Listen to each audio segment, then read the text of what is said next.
Hi, I'm Dr. Amy Robbins, and welcome to Life, Death, and the Space Between podcast. I'm a licensed clinical psychologist and medium, and here we explore life, death, consciousness, and what it all means. Today, Bob Ginsberg is joining me. Bob started researching the evidence for survival of consciousness soon after his daughter died in 2002. Devastated by the loss, he needed science to tell him if she still existed in some form. In 2004, Bob and his wife Phran founded Forever Family Foundation, a global not-for-profit that educates the public about evidence that we are more than our physical bodies. Bob hosts the Signs of Life radio show, is past editor of Signs of Life magazine, heads the Foundation's Medium Evaluation Certification Program, writes a blog at BeyondThe5Senses.com, and is the author of The Medium Explosion, a guide to navigating the world of those who claim to communicate with the dead. Bob and the Forever Family Foundation are currently featured in the Netflix series Surviving Death. Welcome, Bob. It's a pleasure to be here with you, Amy. Hi, we made it to March, so now you have your March public service announcements. If you have not rated and reviewed the podcast yet, please do so. Also subscribe. You can do that wherever you get your podcasts, Instagram, Spotify, Stitcher, Google Play, anywhere. Also, my course is coming. It is going to begin April 19th.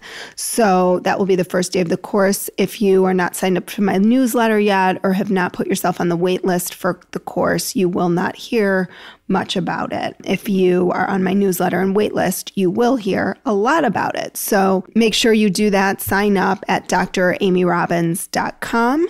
Also, please make sure you follow me on Instagram at Dr. Amy Robbins, and stay tuned for another great month full of amazing podcast episodes. I feel like, I don't know if you guys feel this way, but the content keeps getting better. So hopefully you're enjoying it, and here's to springtime. I have this joke that if you come on my show, then you get to also have a Netflix series. Oh, really? So I had to mention that to make sure that people know, come on the show so you can also get your own, Netflix show. So can you start by telling us about the Forever Family Foundation and how it started? I think it's so important for people to know because it's a wonderful resource. Well, it started really out of personal tragedy that you mentioned. And I'll give you, just a little bit of background. My wife, Phran, who sadly passed away in September, one day in the morning of September 1st, 2002, she woke up about 3 o'clock in the morning, and she sat straight up in bed, and she was shaking, and she was ashen white and trembling. And I said, "What's the matter? What's the matter?" And she looked at me and she said, "Something horrible is going to happen today." And I said, "Well, what do you mean? Can you tell me more?" And she said, "All I could tell you is that it's just utterly devastating. Something was going to happen today." And we did what most parents would do. We had 3 children, and we checked on our children throughout the day. And I really didn't believe at that point in my life in anything beyond the physical senses. However, there were many times in our lives together where Phran would have these visions or intuitive experiences or precognitive episodes, and they always turn out to be true. So even though I was a left brain thinker, logic told me that if she was right then, she could very well be right now. And to make a long story short, we checked on each of our 3 children throughout the day. My oldest one was getting ready the next day to go back to college. My middle one just started going to Carnegie Mellon University, and she had only there a week. And my youngest one, Bailey, was working one last day at a part-time job. She was 15 before she went back to high school. And we went through the day, and I let my guard down at night. We all went out to dinner, and I let my daughter and my son drive home in one car, and Phran and I took the other car. And on the way home, we past them because there's only one road in and one road out. They were in a horrible car accident, and Bailey did not survive her injuries, and my son was airlifted to another hospital with brain injuries. And then eventually my son did make a remarkable recovery, and you're in a state of shock for such a long period of time. And then it dawned on me one day, like, how did Phran know? I had forgotten all about it, and then it hit me because she knew. And that started me on a quest to find out if this is real. Do people get messages, or do they have precognitive experiences? And if so, how does that happen? And I started traveling around the United States, meeting with all these medical doctors and scientists that studied consciousness, trying to figure it out. At the same time, Phran really didn't need the science part of it. She was more of she had more spiritual knowledge, than I did, and so we were kind of going our own separate paths. And we finally went to a group that deals with bereaved parents.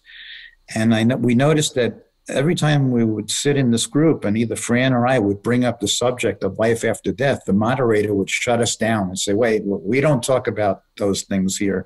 Mm-hmm. Our purpose is to give you mechanisms to cope, with your grief, but we don't talk about, life after death. And we thought that was odd, because the only thing that gave any comfort or hope to people that have lost a child is the fact, or not fact, but even the possibility or the hope that they still survive. So Phran and I used to, after the meeting was over, we used to stand out in the parking lot, freezing, and talking, having a separate meeting, talking to all these parents about what we have learned and experienced. And then we figured, well, there must be a need, that there really is a need to have an environment, these discussion groups where people can feel free to talk about these subjects without being labeled or judged. And that's how the idea for the foundation started, and then we started with just those groups, and it grew and it grew and it grew. And, now we're, global with well over 10,000 members, and there's a thirst for, among the general public. Some people are just curious about their own mortality. A lot of people are bereaved. People come for various reasons, but basically that's what we do. We try to bridge the gap between science and spirituality.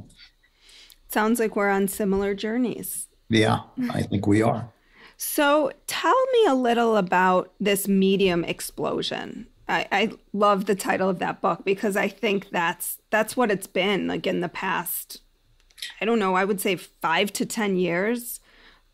People have really been coming out, and it seems like everybody, present company included, calls themselves a medium. And like, why do you think that is, and what are your thoughts on? Well, back in the Victorian era, the people forget, but there were a tremendous number of mediums, that were in practice, but today, as you alluded to, the media, we've seen movies with afterlife themes. We have mediums that have TV shows and written books and become famous, and then, the fact is, a lot of people do have intuitive abilities. It's just a fact. And sometimes what they do is they confuse these intuitive abilities that are inherent to all of us with it's sort of like they feel it's a direction that they are called to be a medium, instead of being just a personal communicator. Not everybody is meant to use their abilities to hang out a shingle and become a medium. Mm-hmm. And I think everybody wanted to be like the TV medium. Everybody wanted to be like this one, or wanted to be like that one. And so what happened is that there is, and I call it an explosion of mediums that are everywhere. And some of them are truly have a gift and are very evidential and can do what they claim. But my experience through, 17, 18 years of conducting the certification program, and also the hundreds and hundreds of readings that I witnessed, in my opinion, somewhere around 85 to 90% of the mediums cannot do what they claim. And I didn't write this book as an expose to come down on mediums. And it doesn't come across that way at all. It's the opposite. Yeah. I wanted to highlight the fact that, a truly gifted and evidential medium can change your life, and can do tremendous good. But on the other hand, I also wanted to point out that the mediums that cannot do what they claim can have the opposite effect. I mean, if you're on the fence about whether or not your loved one still exists, and you're not really sure, and you go to a medium and you get a terrible reading, you're going to walk out of there thinking, oh, this is all a bunch of crap. This is not, real, and it's, have the opposite effect. So the medium explosion explores not only kind of the history of mediumship, but I'd like to think of it as a guidebook of how mediums operate and how you should behave, as a sitter. And I go into that. I also mix in some personal experiences. So I thought that was important because all the personal experiences that I've had are kind of backed up by the research, things like, precognition and dream visitations and after-death communications and things of that nature. So the book, I wanted to prepare the general public, to kind of rein in their expectations and focus them on what they should be concentrating on when they're considering or going to have a session with a medium. Well, I'm so glad that I'm having you on to have you as a resource, because I have a lot of people who reach out to me and I've had mediums on the show, some of whom I've had actually, I don't even know if I've had readings with any of the mediums I've had on the show.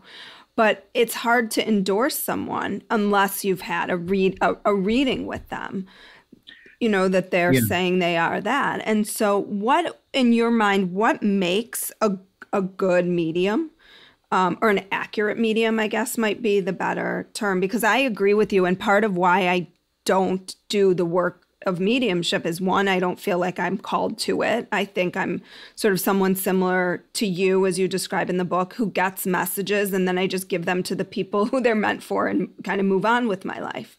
Yeah. But that when people are in such a bereaved state and they're looking for answers, sometimes they're willing to even, like you said, maybe they have a bad reading, but my concern is also that they have a reading that they think is good or valid, but they're just so desperate for connection that they're willing to make anything fit.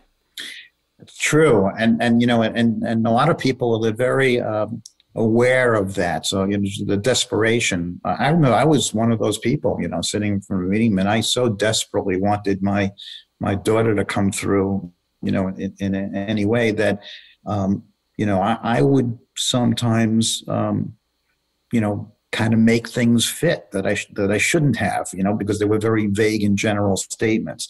So, what makes a good medium is that a medium does not try to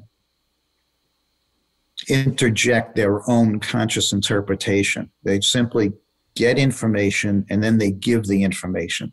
Let the sitter, the person who's getting the reading, go from there, decide if it's meaningful or not meaningful. Because if you get, and you can relate to this, as somebody that's intuitive and a medium, if you get a piece of information, you might interpret that and then say to the sitter, as an example, let's say you see a fire, your symbol for a flame. So you might say to the sitter, well, was your loved one a fireman? And maybe they were and they weren't, or they might say, were you ever in a house fire? But It could be something obscure. If you just said to the sitter, I'm getting my symbol for fire, does that mean anything to you?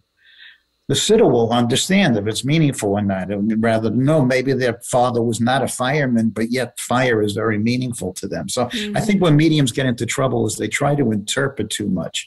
When they just give the information that they're getting, fine. And then there's a lot of, especially among inexperienced mediums, they're not, they're not fraudulent and they're not mean-spirited and they're not out, to rip you off. They just may be inexperienced. So, they will, they may repeat the same information several times, when they get a hit to give the perception that they're giving, more hits. Incidentally, I've seen world-class mediums work, some of them that are certified with our foundation. And when we put our mediums in a position of being entertainers, which is unfortunate. You see these group events, and people come to see them because they're interested. And that's another thing that I hate. I hate large gatherings because if you're doing appearing in an arena with 5,000 people, everybody going there is convinced that somehow the bond that they had of love with their deceased person is so strong that their person's going to find a way to get through, to come through. And then they go there, they're among thousands of people. And the reality is the medium's going to do 5 or 6 readings, and they're going to go home disappointed. So I don't really see the value. I mean, if you want to go because you saw that person on TV and you want to go see a star, that's one thing, as long as you go under that premise. But if you're going to expect a reading, don't go to a large group, seek out a private meeting. And I would, just to address what you're doing, I applaud that. There are many progressive thinking mental health professionals today that integrate these afterlife concepts, into their practice. And I think that's wonderful. And I think that's very helpful. And some of them do recommend practitioners. The only caution that I have is if you're a professional, make sure that the practitioners you're recommending are truly evidential, and they could be, it's a wonderful therapeutic tool for you as the professional, and they walk away with a good reading that can be life-changing. So the combination of your expertise plus the reading is powerful. Yeah, and I think to your point about going to like a large group, or like, to me, grief is really a personal journey, and it's so different for each person who has been touched by the person who was lost, right? Everybody grieves differently, and that it should be treated and held somewhat sacred, it feels to me. And again, like, I took my husband to a large group like that because I wanted him to see the experience of it, not on TV, but really like personally, without going one-on-one to someone, just to sort of witness what this experience was like, to kind of bring him over to the other side a little bit. Right. So how do you rate your mediums? Because you put mediums through an entire program or a rating scale. Yeah, it's a long, involved process. It starts with kind of an extensive application. The first thing is that they send us we don't solicit mediums, but when they come to us, we'll send them a series of questions just designed to see if there's any red flags and get a feel for how they work. And then if those are acceptable, we'll send them an extensive application that they complete. We have a committee that reviews that. And if it's decided that they should go further, then we set up an interview, which is about a 45-minute interview. And that's, scored, and we review that again. And then if it's voted to go forward, then we invite the medium to participate in an evaluation session. And what they do is a series of 5 readings for 5 different sitters. And the sitters were all trained by us in how to score, information. And then we have 5 different scoring methods, based upon the data, which is essentially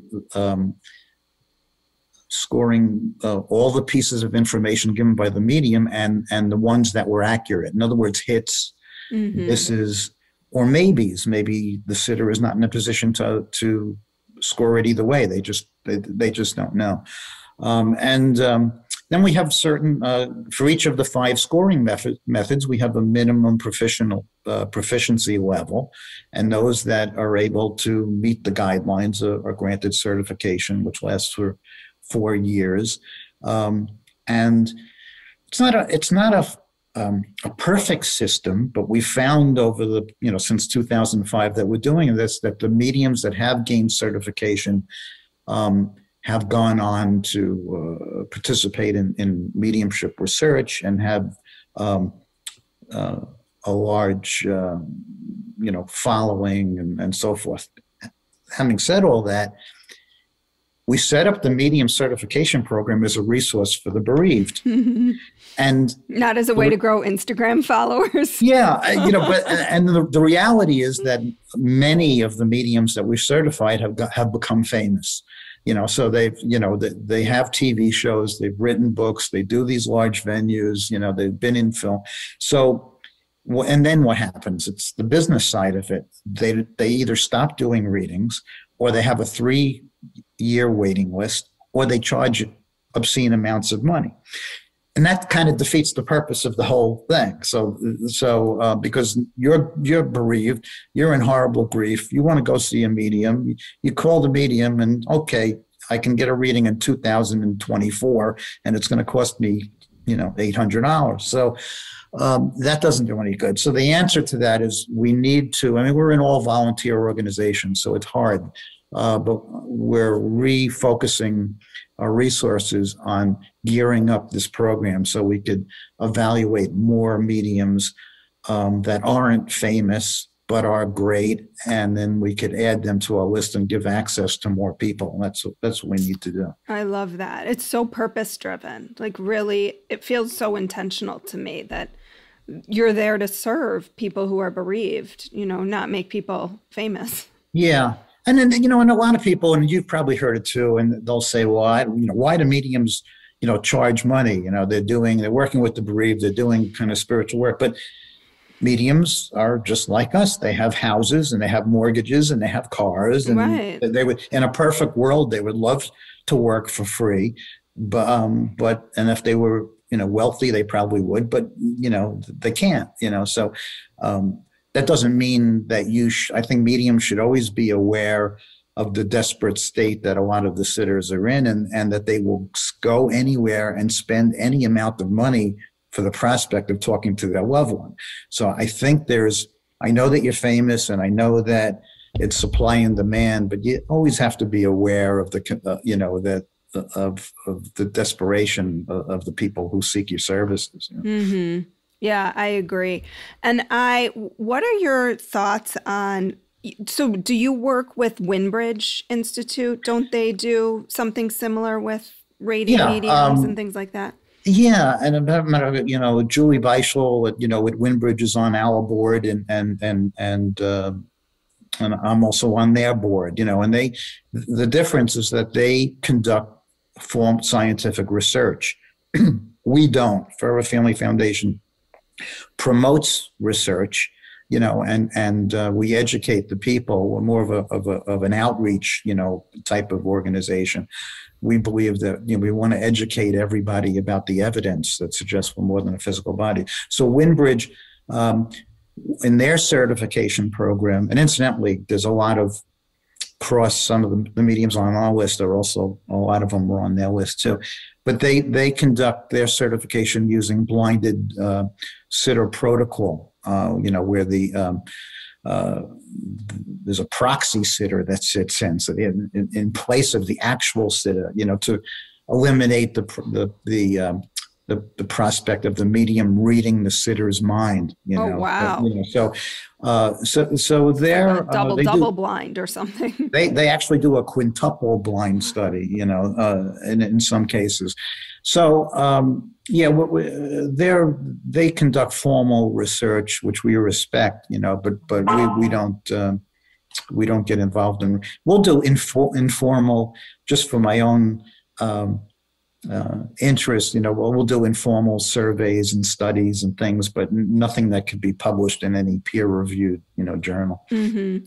What makes a good sitter? How is someone a good sitter when they're experiencing a reading? Well, a sitter has to, when I train the sitters, I tell them, the first thing is I tell them, by nature, we're all compassionate human beings, and we like to see people succeed. And if you see a medium that's floundering, I know it's human nature to want to help them, but remember your purpose here. Do you want this medium sitting with a bereaved person, charging a lot of money? So we tell them to remain focused, to give yes and no type answers. You must tell the medium if they're right or if they're not right. But, yes, I understand. No, I don't understand. Can you tell me more? I've seen, situations where the medium will say, well, I have your brother Aaron here. And is your brother deceased? And I said, yeah.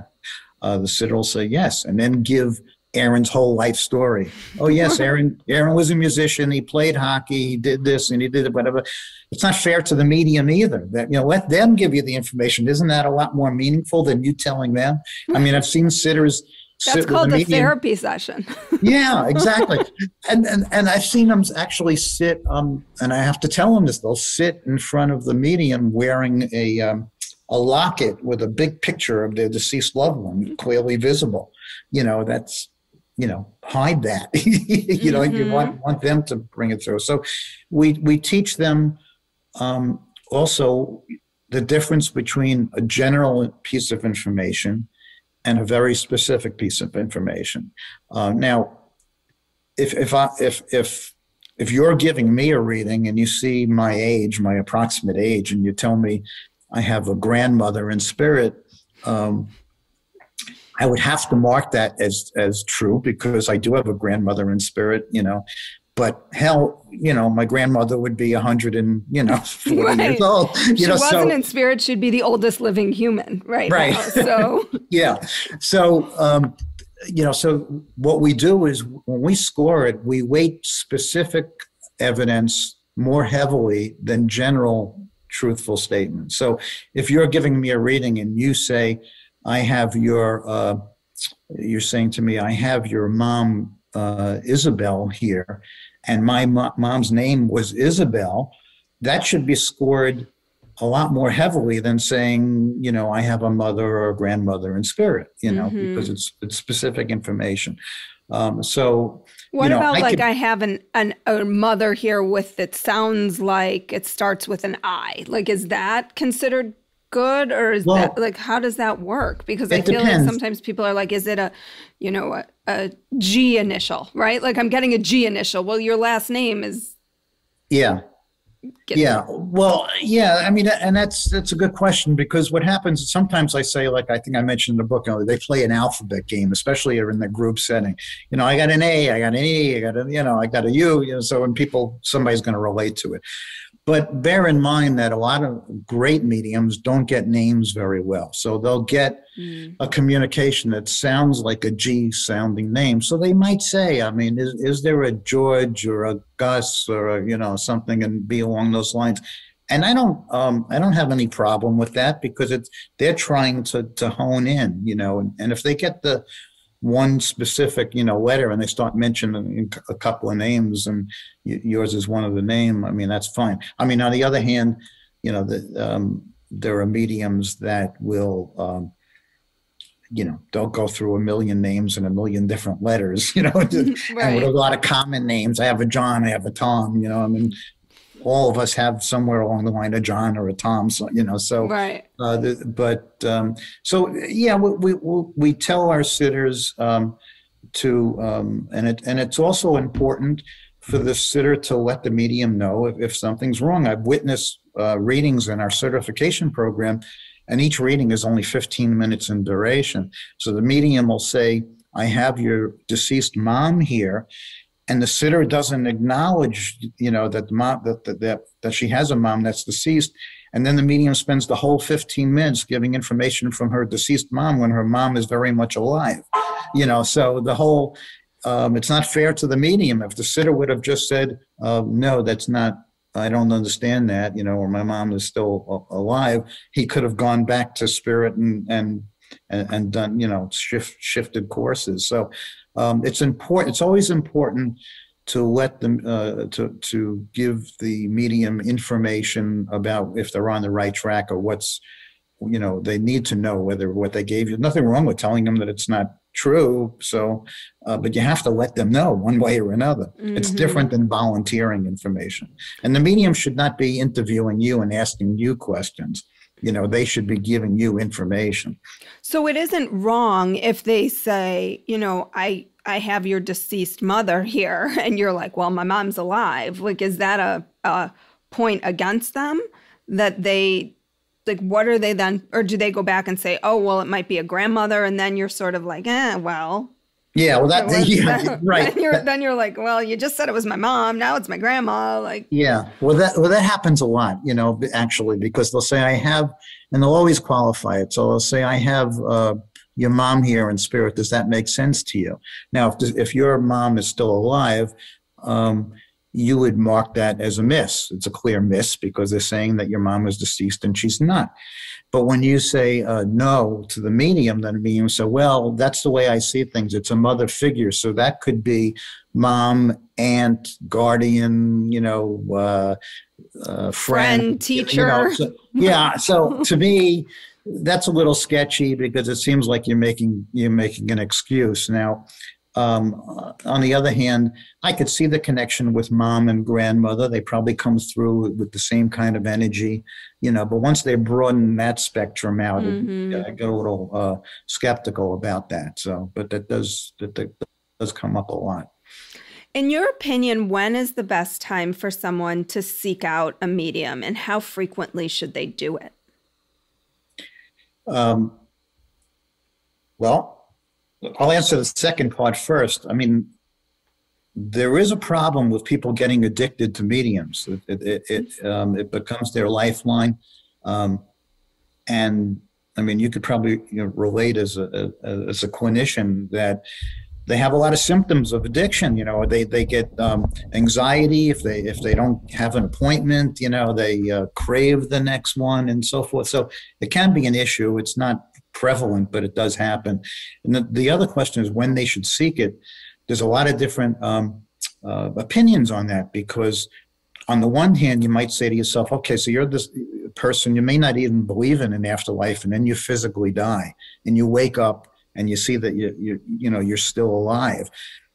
I would imagine that it takes some time to be able to develop the ability to communicate.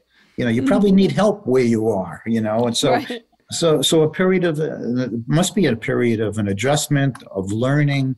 So, in that school of thought, you would want to give the person some time to be able to communicate. On the other hand, the history is full of accounts of people that communicate from day one from the other side. Or even like on their way out, right? Exactly. There are crisis apparitions that, the researchers call it, where somebody will come to you, a relative of yours, and you'll have a conversation with them. And then you find out later on that person had passed at the same time that you saw them or had a conversation with them. So I don't think there's any right or wrong, and there's no set rule. I mean, I think you can go at any time. I just would caution going, very, very frequently, because then you become so reliant on the medium that you eliminate the possibility of developing your own intuitive abilities. I mean, to me, I asked a question once. I did a survey. I said to people, would you rather get communication with your deceased loved one through a medium or through a direct experience? And I thought that the answer was going to be overwhelming, that people would say, I want to get the direct communication. But that wasn't the case. I think actually slightly more people said that they'd rather get it through a medium. And I understand the reasons for that. One of the reasons is that they don't trust themselves that they're really getting it. So if they had a professional, do it, they could trust the information more. There's other factors too. Some people are fearful, of things. So I think I would still be a skeptic if I didn't have my own experiences. Honestly, like that for me was that was the piece that made me truly believe.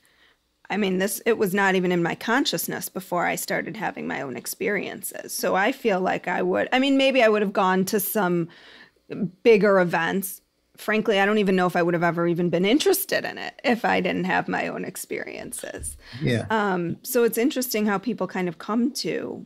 Yeah, I can directly relate to that because, I like to say that, when it comes to a belief in the afterlife, a lot of people start with hope. They say they believe in it, but what they're really saying is, I hope there's an afterlife, and then gradually they learn more. They might have an experience or two, and then that hope moves to a belief.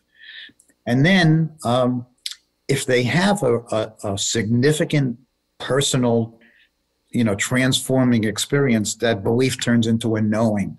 And when you reach that knowing stage, that inner knowledge, that can be really therapeutic, for somebody in grief. And I agree with you. I think that the science end of it, the piece that I like, I could read study after study after study after study, and I could read book after book after book. But it's really the third hand that counts. When you have a personal experience, that has the power to flip you, because it wasn't somebody else telling you. This happened, directly to you. Mm-hmm. So I can relate to what you say, that, it's the personal experience that made you a knower. Right. Yeah. I like that. A knower. You're absolutely right. Not a believer, a knower. Right. Well, Bob, thank you so much. I think this interview is going to be so helpful for many, many people. And also your foundation is going to be really helpful. I'm certainly going to use it as a resource. It will be posted here, but can you just tell us where people can find you, where they can learn about your book? And I'm going to use it as a resource in my practice, because I think it's, a great way to kind of bridge. And it's a tool for grieving. I mean, that's how I see it. I appreciate that. Yeah, the website for the foundation is foreverfamilyfoundation.org. Matter of fact, we just launched a new website 3 days ago. We had the same website for many, many years. And the book is available on Amazon. It's called The Medium Explosion. And there's also a link on our own website. I'm donating all the profits from the book to the foundation. So we kind of use it as a fundraiser for the foundation as well. Well, thank you so much for your time today. Thank you. It's been a pleasure. Very informative interview. Thanks. It's been a pleasure being with you. Like what you heard today and want to hear more? Wondering what comes next and what it all means? Head over to Apple Podcast, Spotify, Stitcher, Google Play, or anywhere you get your podcasts and hit subscribe. Also, if you could take a minute to rate and review my podcast, I would really appreciate it. Stay tuned as we continue to explore life, death, and the space between.